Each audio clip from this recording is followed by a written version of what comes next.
దేవాదేవునికి వందనాలండి. ఆత్మీయ సహోదరి సహోదరులందరికీ వందనాలు.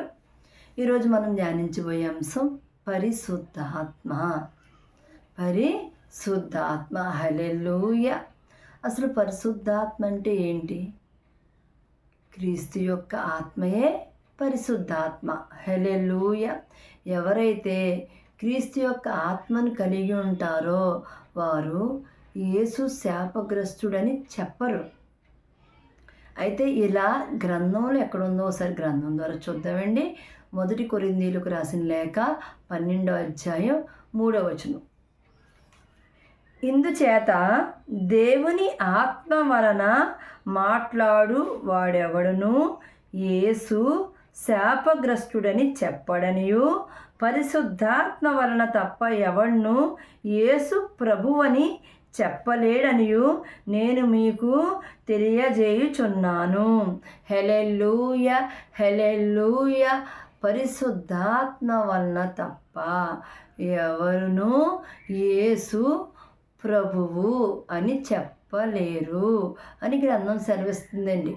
ఆ పరిశుద్ధాత్మను మనం కలిగి ఉంటే గనక మనలో శరీర స్వభావం ఉండదు, ఆత్మ స్వభావం గలవారుగా ఉంటామండి. హల్లెలూయా. హల్లెలూయా. ఒకసారి గ్రంథం చూద్దామండి. రోమీయులకు రాసిన లేఖ 8వ అధ్యాయం 9వ వచనం. దేవుని ఆత్మ మీలో నివసించుచున్న ఎడల మీరు ఆత్మ స్వభావం గలవారే కానీ శరీర స్వభావము గలవారు కారు. హల్లెలూయా. హల్లెలూయా. ఎప్పుడైతే ఆత్మ స్వభావం కలవారుగా ఉంటామో మనలో ఎప్పుడు విజ్ఞాపన శక్తి ఉంటుంది.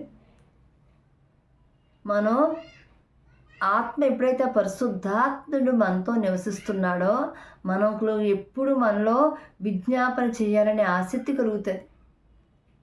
ఆ విజ్ఞాపన శక్తి కలవారుగా ఉంటాం. అంటే ఆత్మతో నింపబడి ఉంటాం మనం.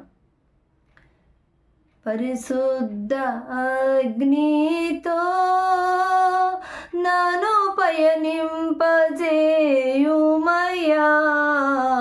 నీ ఆత్మ వర్షమును మాపై కురిపింపజేయుమయ్యా,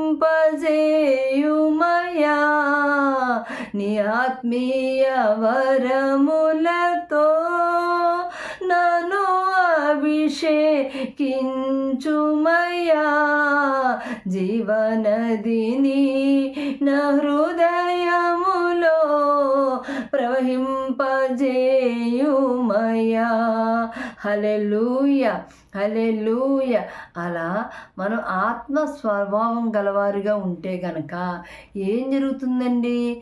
మన ఆత్మ బలహీనతను చూసి ఆయన మన ఆత్మలోకి వచ్చి ప్రార్థిస్తాడు. ఎప్పుడైనా మన ఆత్మ బలహీనంగా ఉంటే గనక ఆ పరిశుద్ధాత్ముడు మనలో ఉండి ఆయనే ప్రార్థిస్తాడు. ఆ పరిశుద్ధాత్మను మనలో ఉండి ఆయన ప్రార్థిస్తాడు అని బైబిల్లో ఎక్కడ ఉందో ఒకసారి చూద్దామండి. రోమీయులకు రాసిన లేఖ 8వ అధ్యాయం 26వ వచనం. అటువలే ఆత్మయు మన బలహీనతను చూచి సహాయం చేయుచున్నాడు.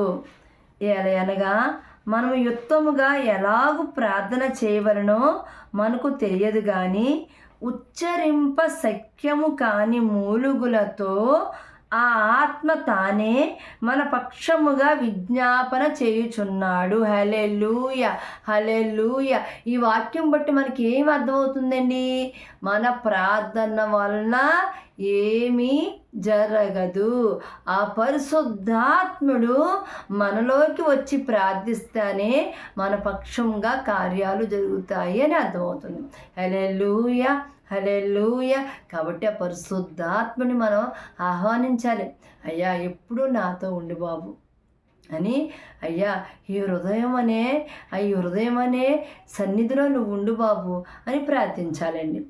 దివ్యాత్మా దిగిరమ్ము, దివ్యాత్మా దిగిరమ్ము, నూతనీకరించుము మా జీవితాన్ని, నూతనీకరించుము అలంకరించుము మా జీవితాన్ని.